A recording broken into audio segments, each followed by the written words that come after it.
mon frère, ma sœur, veux-tu être béni? C'est la même réponse comme Nathanaël. Vous savez, Nathanaël, c'était un homme pieux, un homme de Dieu exceptionnel, dans lequel même le Seigneur Jésus avait dit de lui, voici en Israël, il n'y a pas un comme lui parce qu'il n'y a pas de fraude. Mais quand Philippe est venu le voir, et il a dit tout content, tout heureux, nous avons trouvé, Nathanaël, nous avons trouvé, ça y est, nous avons trouvé le Messie, celui dans lequel la loi en parle, le Messie, le Fils de Dieu. Et la réponse de Nathanaël, c'était une bénédiction, ça. C'était l'accomplissement de la loi. Et le commencement de la grâce, c'est une bénédiction pour Nathanaël, Israël. La réponse était celle-ci. Peut-il venir quelque chose de bon à Nazareth? Il ne croyait plus à la bénédiction. Et heureusement qu'il y avait un Philippe qui dit, viens Nathanaël, viens et vois.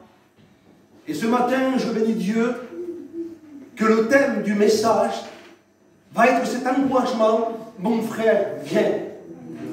Et vois comme Dieu est bon. Mon frère, viens et vois comment Dieu va bénir. Vous savez, la bénédiction de Dieu n'est pas un plus, n'est pas un luxe. Vous vous rappelez quand, pour la première fois, quand on était climatisé, et la clim c'était, pour certains, un plus, un luxe. Quand quelqu'un avait la clim, là, pour les premières fois, ah, il est riche lui, hein. Il a la clim chez lui. On croyait que c'était un plus, un luxe. Nous avons compris que c'était une nécessité. Et même le pauvre Pachaï a la clim aujourd'hui. Non, la clim, ce n'était pas un luxe, mais une nécessité. Vous imaginez, nous avons passé l'été. Et je vais vous faire comprendre quelque chose qui est important par rapport à la bénédiction. Nous avons passé l'été, et quand on allait travailler, quand on venait chez nous, et quand chez nous c'était climatisé, il semblerait qu'on prenait vie. Et on disait, ah, ce n'est pas un luxe, une clim. Mais c'est une nécessité. Heureusement, je reprends vie. Laissez-moi vous dire ce matin de la part de Dieu, que la bénédiction de l'Éternel n'est pas un plus, ni un luxe, c'est une nécessité. Nous vivons un temps terrible, horrible, un temps diabolique, antichrist, un temps très difficile. La Bible dit ceci, que Satan, animé d'une grande colère, est descendu sous la terre. Et vous imaginez ça? La Bible déclare ceci, et c'est vrai, en plus on le lit tous les jours. Si Dieu n'aurait pas abrégé ces jours, personne ne serait sauvé. La Bible va dire ceci, que le juste va se sauver avec beaucoup de peine. Il semblerait que les événements de la vie, les combats de la vie, les situations de la vie sont là en train de nous arrêter dans la foi par rapport à un Dieu qui nous aime tellement et qui est au-dessus de tout. Et ce Dieu tellement puissant qui est au-dessus de toutes nos situations, nos besoins, il est assez amour pour nous bénir. Et je suis venu ce matin vous dire de la part de Dieu qu'il a décidé, qu'il a envie de nous bénir. Je suis en train d'imaginer, moi, avec les situations que j'ai passé par beaucoup de situations, beaucoup de problèmes, beaucoup d'obstacles. Et il y a 2 dimanches de cela, j'étais tellement attaqué, tellement que j'étais pas bien, j'étais découragé. Et le diable venait, il me disait, tu sais les promesses que toi tu crois pour ta maison, mais elles ne sont pas vraies. Si Dieu t'aurait parlé que tes promesses sont pour toi, tu le verrais s'accomplir. Mais tu sais que Dieu ne trompe pas quand il parle. Mais est-ce qu'il t'a parlé? Est-ce qu'il t'a promis? Et pourtant le Seigneur m'a ramené dans le ciel.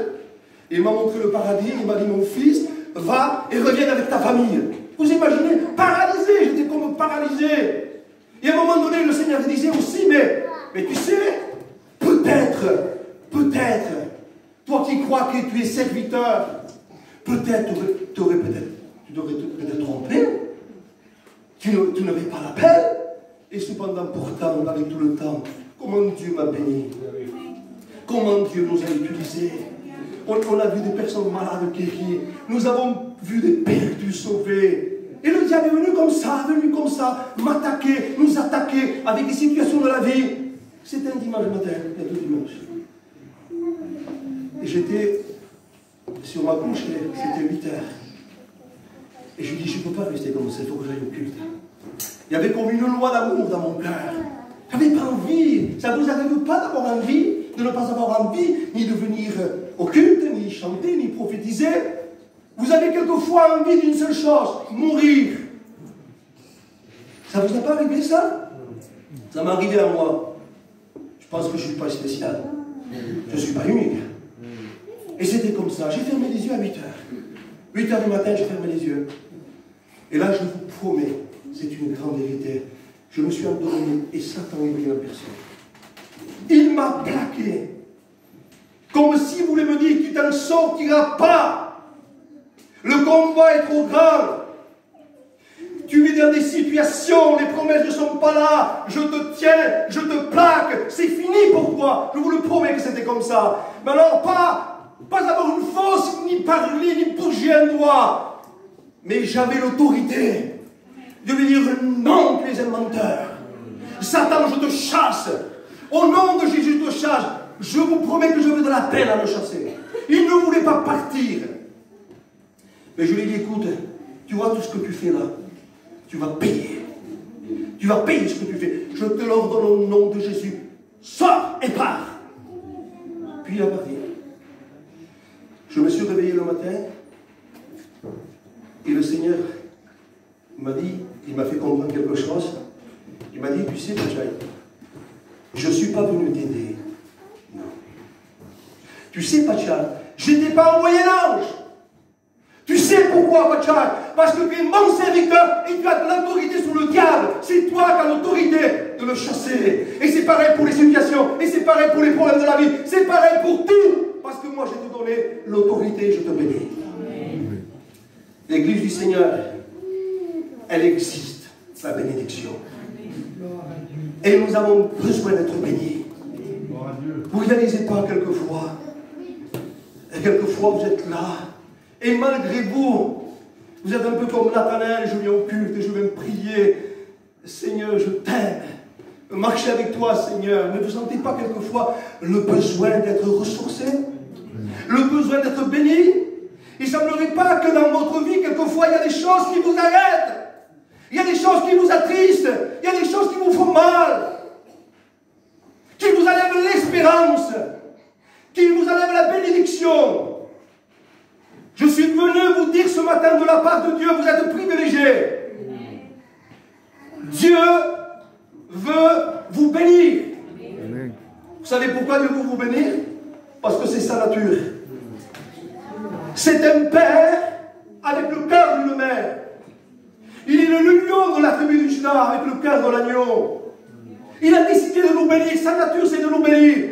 Regardez, quand vous parcourez toute la Bible, de la Genèse à l'Apocalypse, quand Dieu a créé l'homme, et quand Dieu a créé toutes choses, il est écrit ceci, qu'au 6e jour, Dieu créa l'homme et la femme, et ensuite il est béni.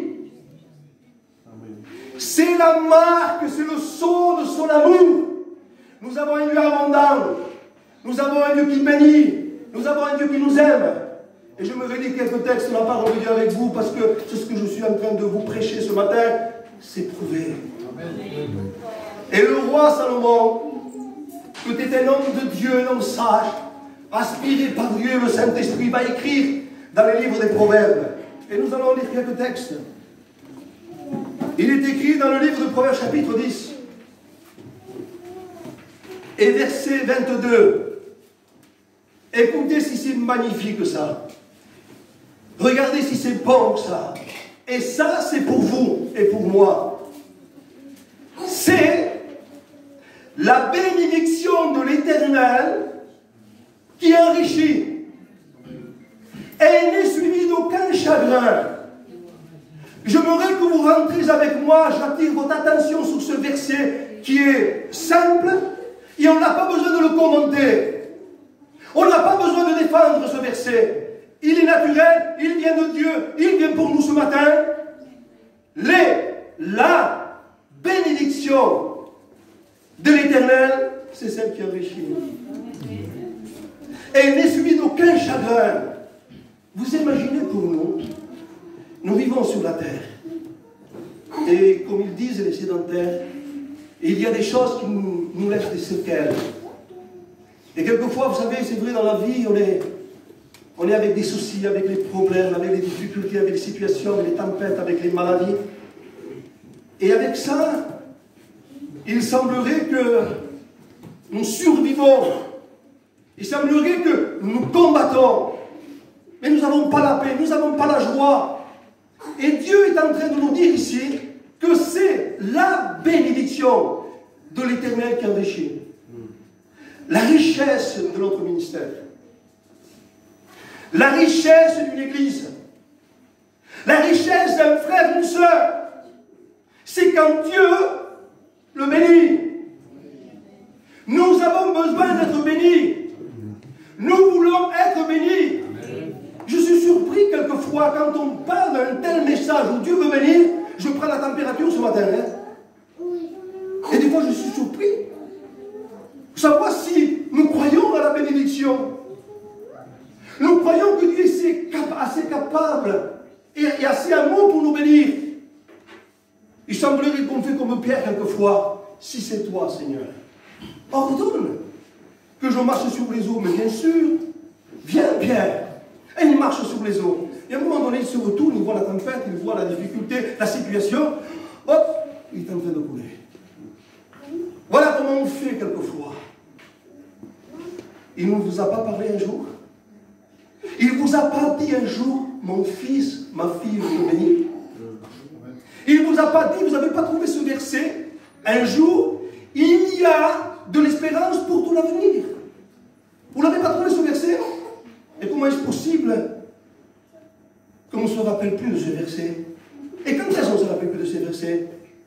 Quand nous avons du chagrin, quand nous avons des difficultés, quand nous avons des tempêtes, quand ça ne va pas, quand nous sommes tristes. Mais là, le Seigneur est en train de nous rappeler que la bénédiction de l'Éternel, c'est celle qui nous enrichit.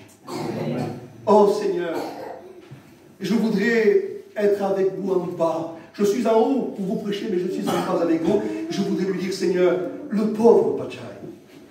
Le pauvre Pachai. Voilà ce que j'étais, pauvre Pachai. J'ai besoin de ta richesse. Je supplie Dieu. Et je sens le besoin. Les frères, John, je sens les besoins. Plus que jamais, les temps sont tellement difficiles. Il y a tellement de choses qui voudraient nous arrêter, nous attrister, nous enlever notre paix, notre joie, notre foi, notre force, notre élan. Il y a tellement de choses qui sont là. Et je dis quelquefois, Seigneur, j'ai le droit. J'ai le droit d'aînesse. Je suis ton fils. J'ai le droit d'être béni. Je veux être béni. Je sais que la bénédiction de l'Éternel est celle qui enrichit, enrichis-moi. Bénis-moi pour que je puisse transmettre aux autres la bénédiction. On se fait beaucoup de soucis, vous savez. Et je ne suis pas le seul. Pour qui on se fait du souci? Pour les personnes qu'on aime. Parce que nous avons chez nous des malades. Nous avons chez nous notre jeunesse qui n'est pas convertie. On sait qu'aujourd'hui, on vit un temps horrible où le diable peut prendre notre jeunesse et la perdre. Où la drogue, ou l'alcool, où il y a tellement de choses, où nos malades, qui n'ont pas le temps de se tourner vers Dieu, se convertir, se repentir, être perdus. Vous comprenez, on vit sur le qui-vive. Et moi je dis, Seigneur, je suis ton fils, je suis dans ta promesse, j'ai des droits d'aînesse, je veux être béni. Et quand Dieu me bénit, la bénédiction de l'Éternel n'est pas suivie d'aucun chagrin. Tous les chagrins